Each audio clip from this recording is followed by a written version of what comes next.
This is the Evening News, so Wednesday, May 7, 2014. I'm Michael Young. Thanks for joining us. Making the headlines tonight, AG calls for oversight body to hold journalists accountable. Tushau remanded for allegedly raping, impregnating his 10-year-old daughter. Government rubbishes Green's motion to out Soba as town clerk. And new multi-million-dollar call center to open in the city. Let's get right into tonight's top story. Let's tell you first that Legal Affairs Minister Anil Nandlall says that media operatives need to be held accountable in the discharge of their duties with the same fervor and zeal that all others are held accountable to them. Let's go to Avinash Ramzan for more details in this report. Attorney General Anil Nandlall says there is an urgent need for some oversight mechanism to be put into train that will see journalists and those plying the trade being held accountable for their work and their reporting on issues of national importance. He adopted this position during an exclusive interview on TVG's flagship program, The Current Issues and Analysis Show.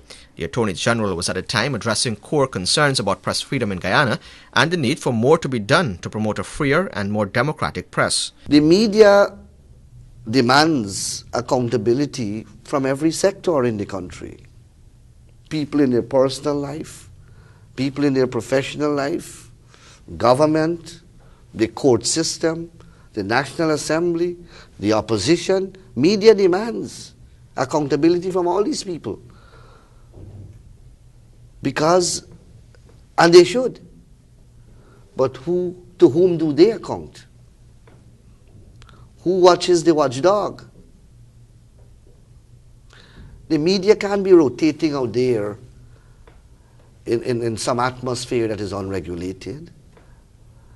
It has to operate within some framework of regulation. The minister opines that Guyana has an acceptable level of press freedom when compared to other jurisdictions around the world. Not one of them I have heard come forward to make an allegation that any member of the government ever attempted to intimidate them or to impose upon them a view or to express any form of censorship on them in relation to what they are likely to publish, what they have published, or what they intend to publish.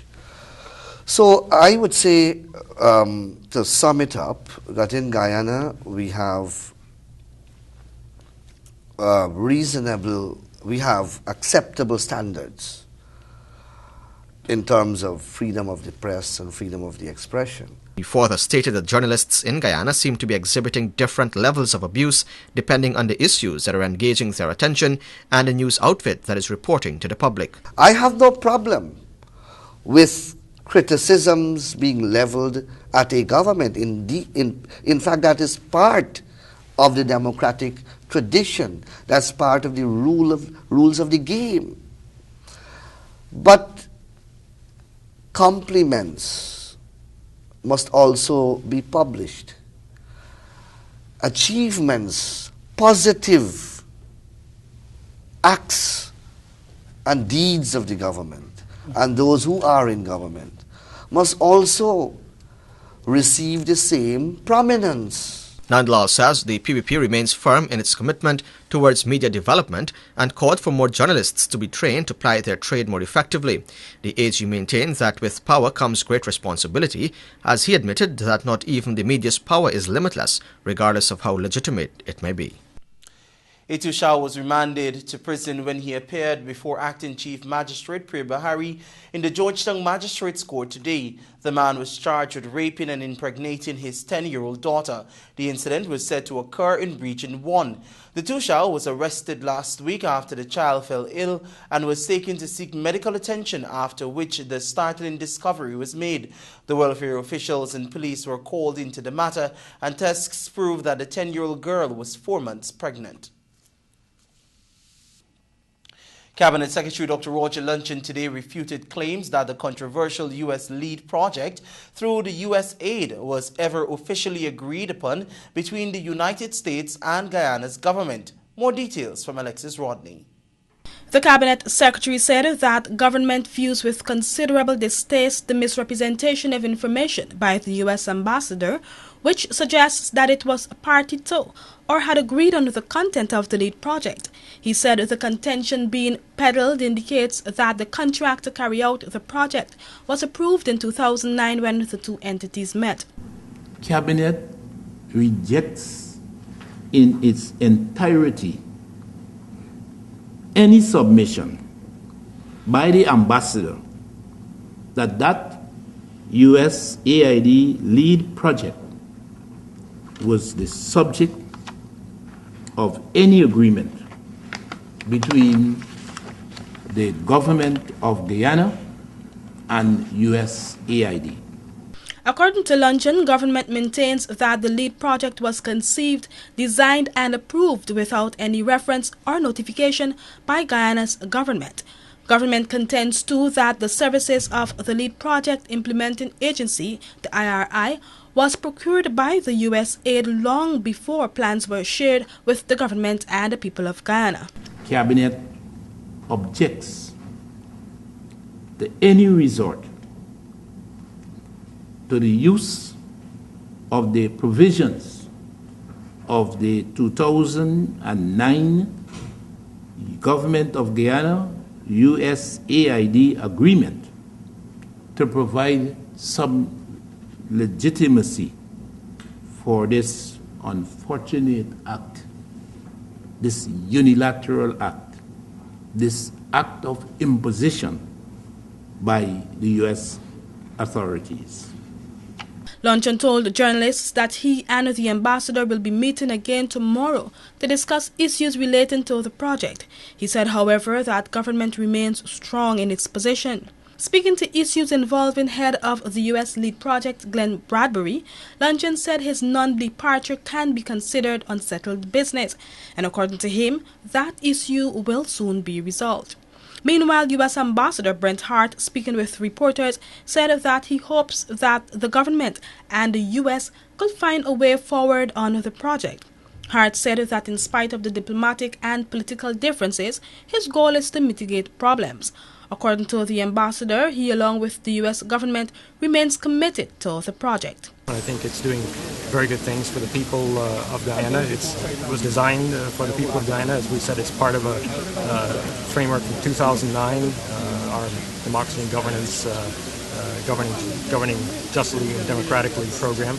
And most of the elements of the plan are part of that. And in fact, I think if you put the two side by side, you'll see there's a great compatibility. So this is very much within the traditional framework that we've always operated, and I think that was something that has been agreed. So we'll continue to try to do that because we think that it is a benefit for the people and the government of Guyana.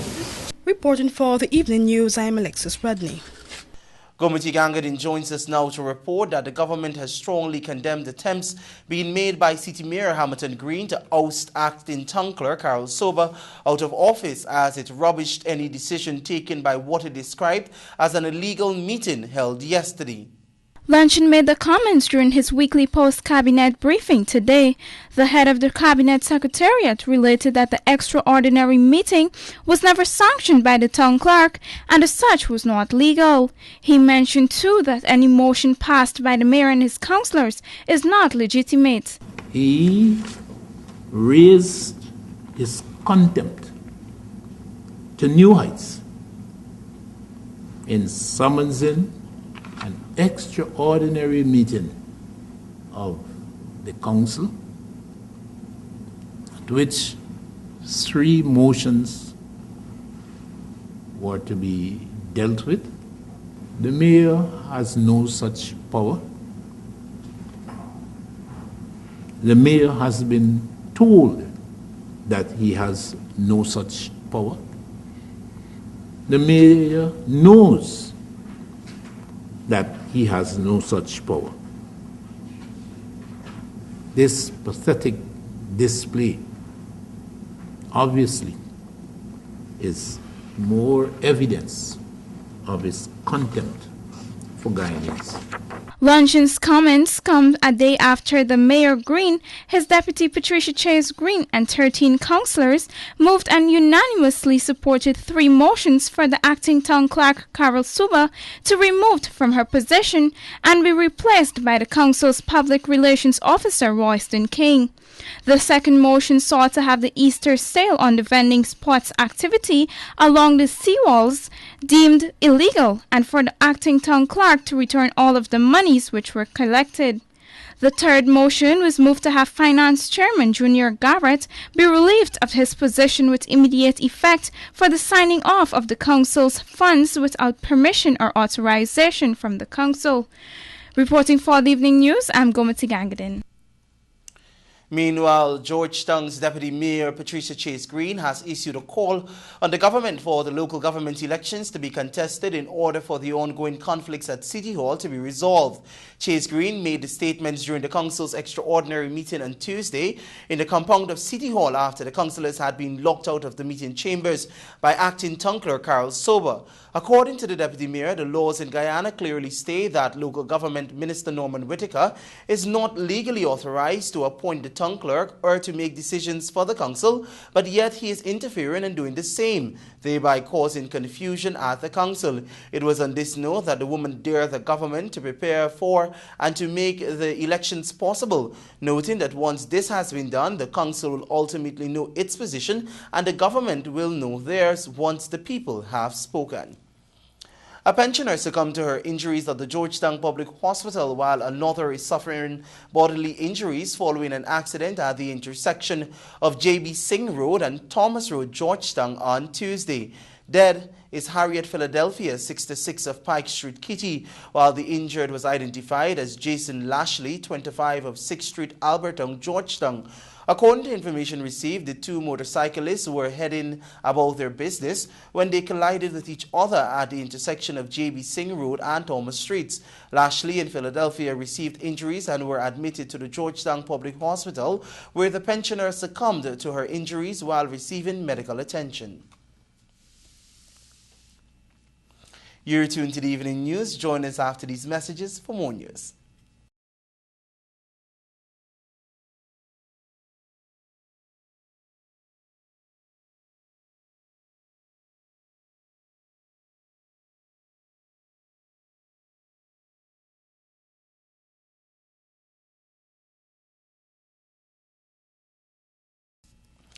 Welcome back. Thanks for staying with us. Bank of Guyana Governor Lawrence Williams died this morning. Head of the Presidential Secretariat, Dr. Roger Luncheon, has announced he was reportedly diagnosed with cancer. The Evening News has been unable to ascertain whether Williams passed away in Guyana or he was overseas at the time. Appointed governor of the central bank in 2005, Williams has over a quarter-century of diverse cumulative central banking experience.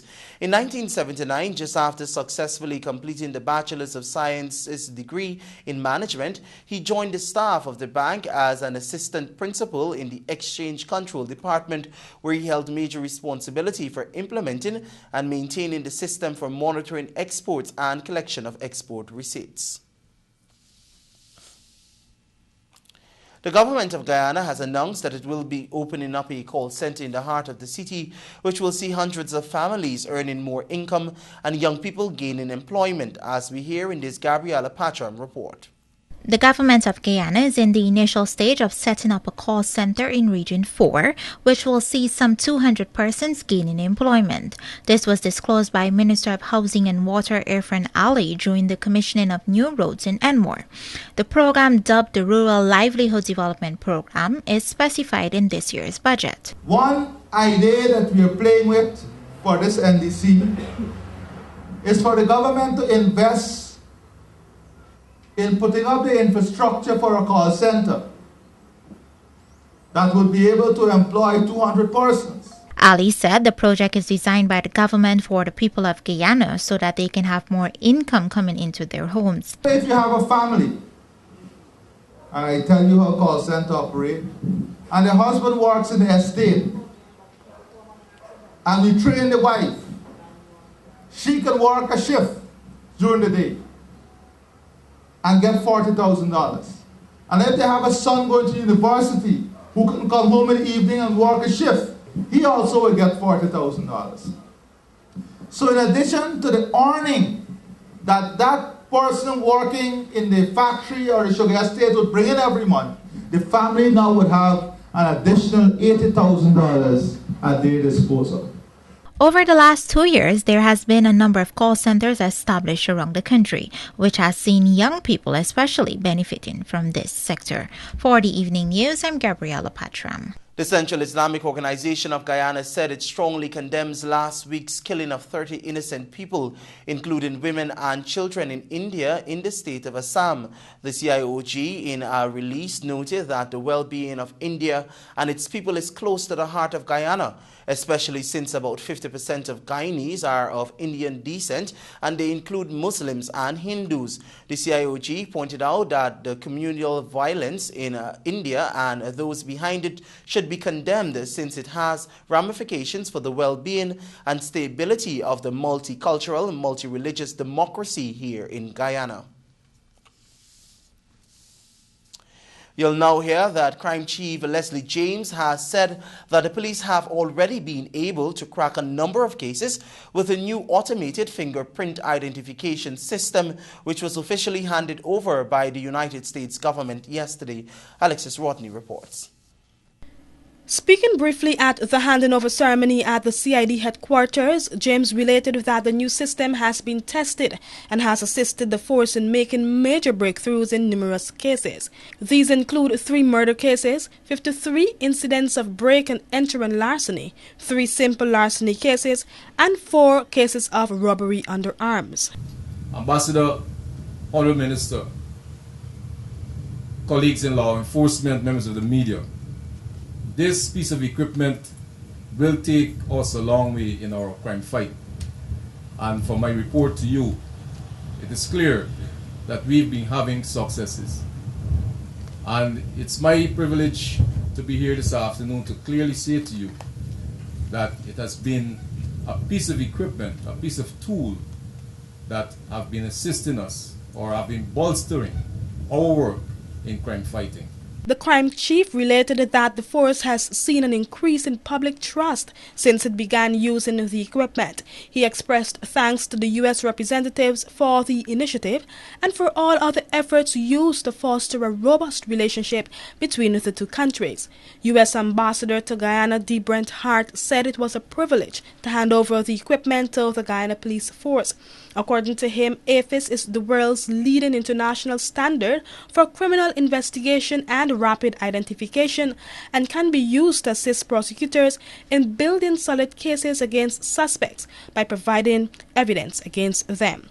The ambassador recorded the numerous contributions made to Guyana through the Caribbean Basin Security Initiative. These include 3 Shark aluminum boats valued at US $1.7 million. He said the U.S. government has also been working through the CBSI to improve broad training to Guyana's law enforcement and security forces.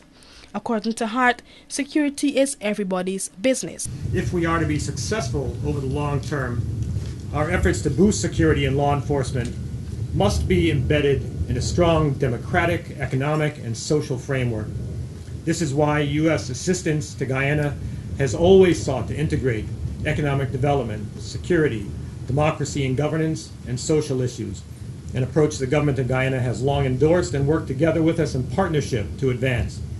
So today, as we lay yet another foundational pillar for strengthening security through the CBSI, we need to recommit ourselves to maintaining a broad and integrated partnership of trust between our countries. Meanwhile, Ministry of Home Affairs Clement Rohi noted that improvement of the technological capacity within the organization cannot be avoided. I do not believe that any police force, any law enforcement agency in any part of the world, recognizing that with increasing technological advances being made and being applied to the security sector, that they will not want to take advantage and to utilize these technological capacities to advance their ability to solve, prevent, and to ensure that the Guyanese people live in a secure and safe environment. For the evening news, I'm Alexis Rodney. Thanks, Alexis. Crime Chief Leslie James has announced on Tuesday that the Guyana Police Force is at the conclusive aspect of its investigations and has found that the bullet used in the shooting incident of the teenage boy last week is consistent with the firearm carried by the cadet officer who allegedly shot him. Her details in this story. As I know, he has given a statement, a written statement. It was done with much difficulty, as you know. He suffered injury, and we had to take a long time going through the statement. We know we earned possession of that statement, and we're finalizing our investigation. That was Crime Chief Leslie James, who told reporters yesterday that the matter is being thoroughly investigated, with every effort being made to bring the perpetrator to justice. And although it was somewhat difficult to do so, James said the force was able to retain a statement from the child. He told reporters that the police also have in their possession witness statements from the other officers who were with the cadet officer at the time of the shooting. Asked about detention, James noted that the officer has been out of the lockups since, like any ordinary citizen, police officers are bound to be released after the stipulated 72 hours. 15-year-old Alex Griffith was on last Wednesday evening shot in the mouth by a police rank who had accused him of being a witness to a robbery in the Northeast La Penitence squatting area earlier in the day. According to reports received, the teenager was at home when more than 5 police ranks appeared at his door with guns. Reporting for the evening news, I'm Alexis Rodney. The Education Ministry will be placing more emphasis on special needs education as Minister Priya Manichan commissioned the Visually Impaired Resource Unit today. Details in this Svetlana Marshall report. In the presence of scores of school children, education officials, and chairperson of the National Commission on Disability, Evelyn Hamilton, Education Minister Priya Manichan officially opened the Visually Impaired Resource Unit at Albert Tong. The center was previously housed at the St. Rose's High School. The Education Minister said the commissioning of this unit forms part of a promise made to the people of Guyana prior to the 2011 general elections. People's Progressive Party said that we intend to strengthen the special needs education system and ensure that those who are differently able are still empowered to achieve personal fulfillment and make a contribution to productive effort, their status or will as a government, to make sure we meet the needs of our children who have special requirements. Turning back the pages of history, Minister Manichan said when the PPPC took office in 1992, the country's education system was in a state of disrepair. We found a broken country, but we found a dilapidated education system. Dilapidated. Our buildings were in disrepair, and I'm not talking about a toilet broken here and a stairway broken there. All our buildings were in disrepair. Where we had buildings that could accommodate our children, we had no trained teachers. 30% of our teachers were trained. Where we had teachers who were trained, we had no resources. Today, she boasted that the Education Ministry is more poised to address issues and develop areas that were not dealt with in the past, such as special needs education.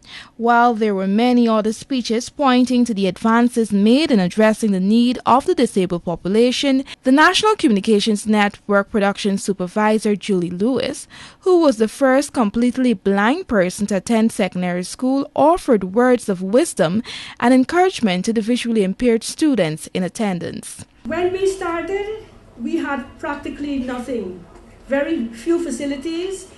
Of course, it wasn't in the days of computer and all the technological advances that are here now weren't existing in those days. So it was cassettes pouring over, dozens of cassettes, having to rely on people to do all your reading for you, going through the libraries, all the books there, and getting people to read from the libraries and so on.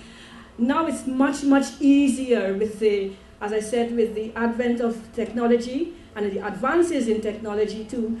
It is so much easier. So children take advantage of the education you're being provided with. Lewis was also the first completely blind person to write CSEC, CAPE, and a degree program at the University of Guyana. She first attended the Davis Rose School for the Handicapped, which was established in the 1970s.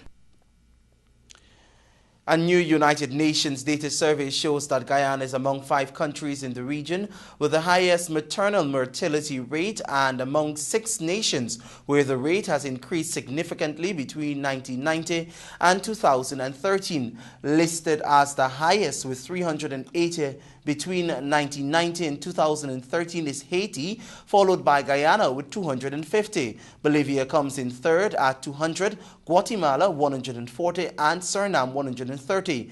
Guyana also featured among the 6 countries where the rate increased between 1990 and 2013. The other countries are Canada, Cuba, Suriname, the United States, and Venezuela. However, levels in Canada, Cuba, and the United States are considered low according to the report.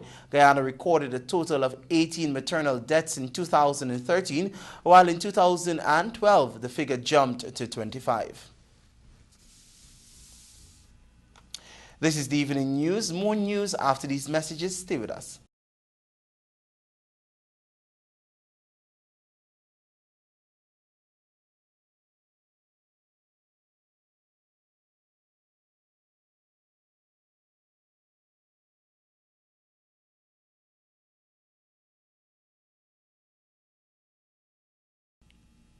Welcome back. You're tuned to TVG Channel 28. I'm Michael Young, and this is the evening news. Attorney General and Legal Affairs Minister Anil Nandlal believes the combined opposition, a Partnership for National Unity and the Alliance for Change, seems prepared to face the effects of the pending blacklisting by the Financial Action Task Force. Details in this report. With the deadline for the passage of the anti-money laundering legislation approaching, Attorney General Anil Nandlal says that the opposition seems prepared to face the effects of Guyana being blacklisted. Nandlal said that the government faces an opposition who is prepared to risk the stability of Guyana's economy and financial sectors over personal wars. He pointed out that the government has been unrelenting in its efforts to have the Anti-Money Laundering and Countering the Financing of Terrorism Amendment Bill 2013 passed in the National Assembly and enacted into law. He added that the opposition has been equally unrelenting to stymie any progress in that regard. Nandlal pointed out that as a government, it is its responsibility to facilitate development to ensure that the ideals and aspirations of Guyanese people are realized. Presently, the AML-CFT bill is with the Chief Parliamentary Counsel, Cecile Dujon, where it will be finalized before being tabled in the National Assembly, possibly at the next sitting. Reporting for the Evening News, Gomati Gangadin. Andrew Carmichael joins us now to report that stellar work of a Berbetian artist will be on display when a National Arts exhibition opens tomorrow. A woman who made fun out of people in drawings and was kicked out of the National Art School has been chosen to exclusively showcase her paintings as part of the National Gallery of Art Independence exhibition. The exhibition opens on Thursday at Castellani House on Vicinjan Road and will feature the work of renowned artist Bernadette Passad. The Berbetian from Bushlot Village started painting in the 1980s and will have most of her work on display during the one-month exhibition, which will focus on Passad's work from then into the 21st century. The exhibition will offer persons a chance to chat with the artist and see through paintings how an artist has developed over the years. Passad described her paintings as a child as mischief, but admits they have brought her glory. Perhaps out of malice, drawing my sisters and brothers to get a laugh out of them, poking fun at them, and drawing my teachers, especially those who were provoking me, making them into laughable creatures. That's how it started, laughing at people. I was quite small at the time, 10 years, 11 years, 12 years, and painting or playing around with color, ashamed to show them to anybody.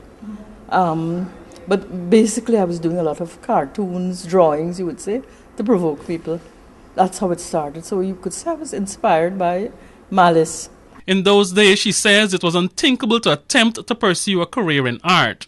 The career her father chose for her was law, something she had no interest in.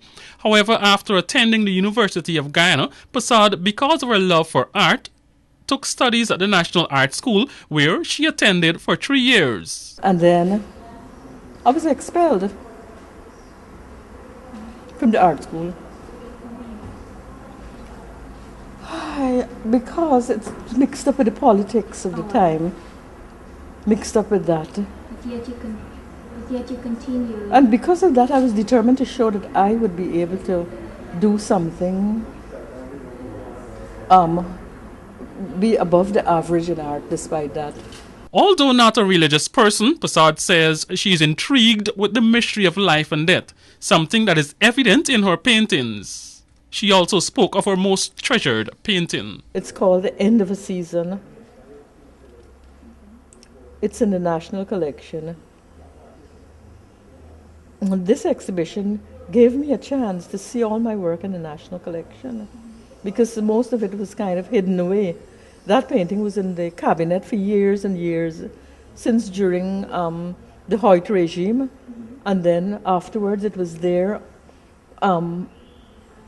under the present administration for many years. I would see it in the press conferences, and I thought the painting was safe. And then when I see the painting now, it's almost totally destroyed. Her most recent series is The Rainforest, which also highlights the low-carbon development strategy. For the Evening News, Andrew Carmichael. Jomo Paul reports that an antiquated British Guyana stamp will be auctioned next month in New York for a startling US $20 million. Details in this report. A 158-euro antique 1-cent magenta stamp is scheduled to go up for auction next month in the USA. The famous postal artifact could fetch as much as US $20 million, which would eclipse all previous auctions for a similar item, according to Sotheby's New York, which is handling the public sale. The stamp, which is known as the British Guyana 1 cent, was issued in 1856 after a shipment of stamps to British Guyana from a manufacturer in England was delayed. To avoid disrupting postal service throughout the country, the Postmaster commissioned an emergency supply of postage stamps, the 1 cent magenta, the 4 cent magenta, and the 4 cent blue. The stamps were printed by the local Royal Gazette newspaper, but the artifact being put up for auction in June is the sole surviving example of the 1 cent magenta. The sale is being held on behalf of the estate of its last owner, John DuPont, a murderer and heir to a chemical fortune who died in prison in 2010 after being convicted of killing Dave Slutz, an Olympic gold medal winning wrestler. DuPont paid US $935,000 for the stamp in 1980. For the Evening News, I'm Gabriella Patram. During a prestigious ceremony held at the New Thriving restaurant, a 25-year-old was crowned Miss India Guyana Worldwide 2014 by the outgoing Queen Katrina Roshana. Sadlana Marshall was there and she filed this report.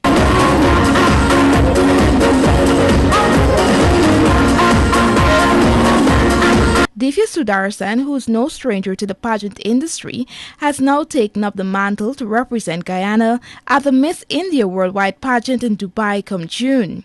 Amidst much pomp and ceremony, the 25-year-old, who hails from Berbice, was crowned Miss India Guyana 2014. In delivering her maiden speech, the new Miss India Guyana pledged to campaign against child abuse. Referencing to the video which was placed on Facebook by a Trinidadian mother who beat her 12-year-old daughter for posting inappropriate pictures, Sudarsan said, despite the reason child abuse should not be condoned. Now, if that were a man disciplining his wife or a policeman disciplining an average citizen, most of the people who were saying that mother was a good parent for her actions would have been campaigning against domestic abuse or police brutality. This makes no sense to me. That is the same brutality we condemn and see as wrong when committed by adults against adults, and we condone as right and fitting when adults commit it against children. Children who are physically weaker and dependent on us, on those adults, for care. Child abuse is abuse, from Guyana to Suriname to Trinidad to India. The outgoing queen, Miss Katrina Rashana, who made a name for herself through her charitable ventures, said it was a privilege to serve Guyana. While one chapter of her life has ended, Rashana said this is the beginning of greatness as she seeks to continue to meet the needs of the vulnerable people of Guyana. Before earning the title, I had always been fond of autistic children and children with special needs.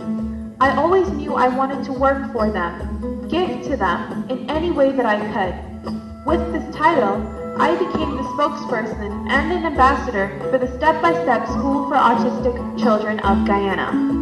I was given the opportunities to work for our children, not only nationally, but internationally in Canada, the USA, and India, through radio and television programs such as Radio Guyana USA in Canada, Roshan Ali New York, JKS TV, the West Indian Channel, ITV, and DTV. Apsara and I also held a charity auction in honor of this school in which all proceeds were given to them. As she wished Sudarshan well, Rashana thanked her family and friends for their overwhelming support. In addition to crowning the new queen, the esteemed audience was treated to the rich Indian culture. The event was also attended by Miss Guyana World 2013 Rokhaya Boyer and the recently crowned Miss Earth Guyana, Stacey Ramcharan. Miss India Worldwide Guyana franchise holder is Chandnini Ramnarine. The first ever Miss Guyana India Worldwide was selected in 2010. The U.S. Embassy Humanitarian Assistance Program recently donated track and field equipment to the Mabaruma community. The donation consisted of starter blocks, batons, shot puts, discuses, and javelins, and other track and field equipment. According to a release by the embassy, this donation supports the community's efforts to provide an after-school sports program that will engage the children of 6 local schools. Doreen Roberts, the district education officer in Mabaruma, noted that this sports program will challenge the local youth to work even more diligently to increase self-discipline and become more fit. Join us on the other side of the break for more news.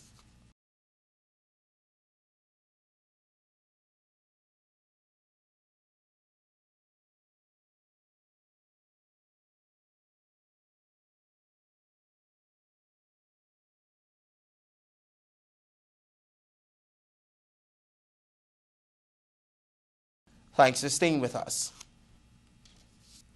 The selection process for the 11th CARICOM Triannual Award for Women 2014 got underway in Bridgetown, Barbados on Monday. The selection committee comprised representatives from Antigua and Barbuda, Dominica, Haiti, Jamaica, and Montserrat.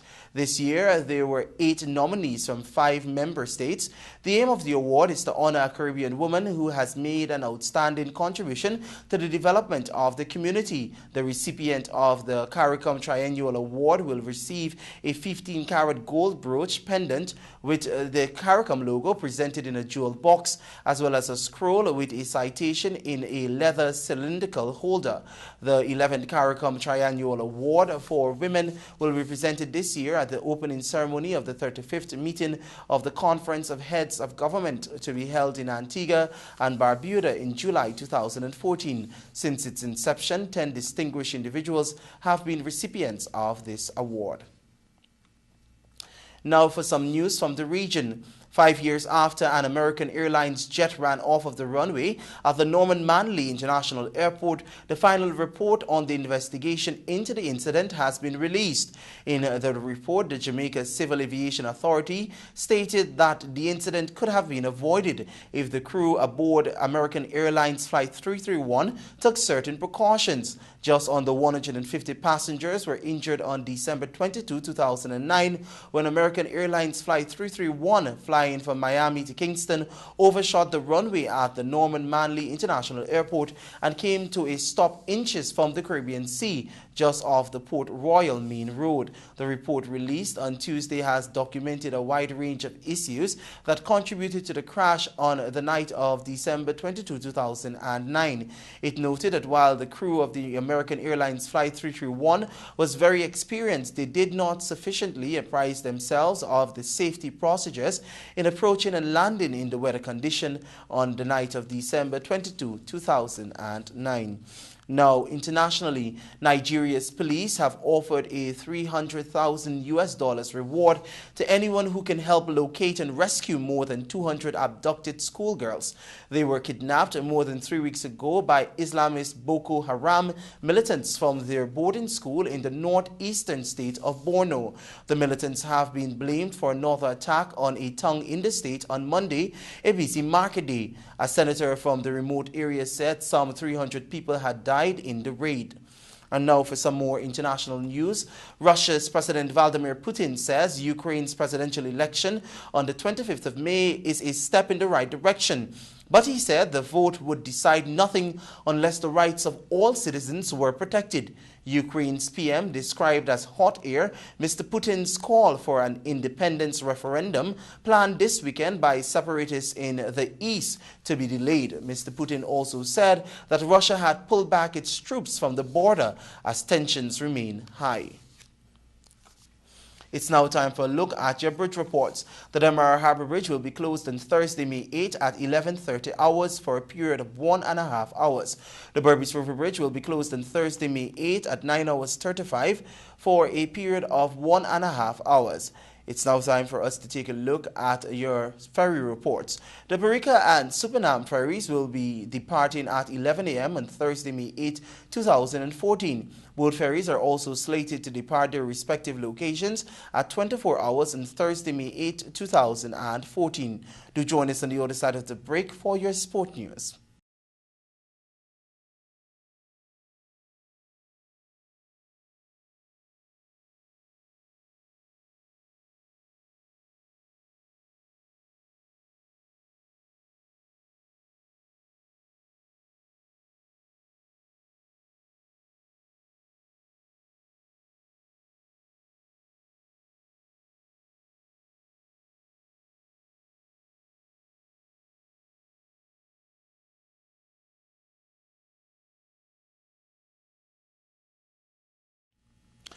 Welcome back. You're tuned to the Evening News. It's now time for a look at what's happening in the world of sport. But first, your headlines. Nets defeat Pace Setters in GABA 2nd Division final. Kings 11 surge to top of IPL table. And Gambier leads KKR to victory over Daredevils. Our sportscast is brought to you with the kind compliments of Macor. This is the machine you asked for, and it's what we are delivering.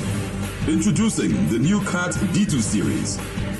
Improvements made with you in mind. A mechanically controlled engine designed to cope with Guyana's toughest conditions. Lower fuel consumption and less maintenance, which reduces your owning and operating costs. The highest productivity in the market. Robust design, which is built to last. Macor, the only authorized Caterpillar dealer in Guyana, bringing integrated solutions for your success. Let's build Guyana together.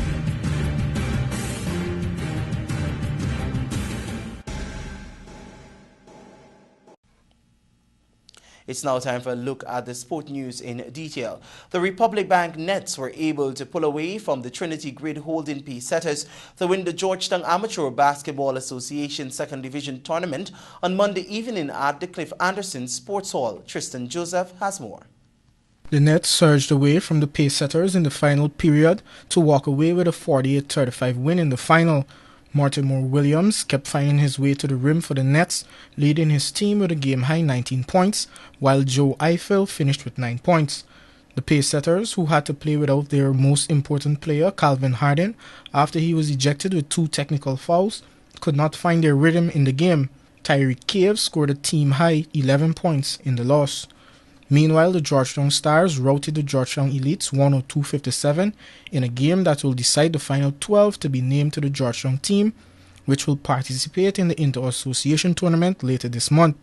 Akeem Kanai amazed the small crowd, finishing an alley-oop with a thunderous dunk that caused President of the Guyana Amateur Basketball Federation, Nigel Hines, to know that it was one of the best plays he has ever seen by a local basketball player. Dominic Vincent had a game-high 25 points for the Stars, while both Dave Causeway and Stephon Gillis had 18 points. Kanai finished with 10 points in the win. Shelroy Thomas was the high point man for the Elites with 22 points, while Travis Burnett scored 18. Kings 11 Punjab surged to the top of the Pepsi IPL points table with their 6th victory in 7 matches. Glenn Maxwell blazed 90 from 38 balls. David Miller stroked 47 from 32, and George Bailey smoked an unbeaten 40 from 13 deliveries as the Kings 11 Punjab racked up 231 for 4. Chennai Super Kings were always up against it once Dwayne Smith was dismissed in the first over, but they recovered well to post 187 for 6. Earlier in the day, skipper Gautam Gambhir shrugged off his poor form to lead Calcutta Knight Riders to an 8-wicket win, hitting a solid 69 as they defeated the Delhi Daredevils. Gambhir and Robin Uthappa 47 added a century opening stand as they reached a victory at 161 for 2 in 18.2 overs. Earlier, JP Duname hit 40 not out, and Dinesh Karthik 36 in Daredevils 160 for 5. Let's take a look at the highlights of the game. The Pepsi IPL will continue tomorrow with the Rajasthan Royals playing Sunrisers Hyderabad, and the game is set to start at 10:30 hours Guyana time. That's your Wednesday, May 7 edition of the Evening News. I'm Michael Young, thanking you very much for joining us and encouraging you to do join us at 7 hours tomorrow morning for the news, at 1900 hours for a look at the Evening News, 13 hours for the news break, and encouraging you to also pick up a copy of the Guyana Times tomorrow. Goodbye.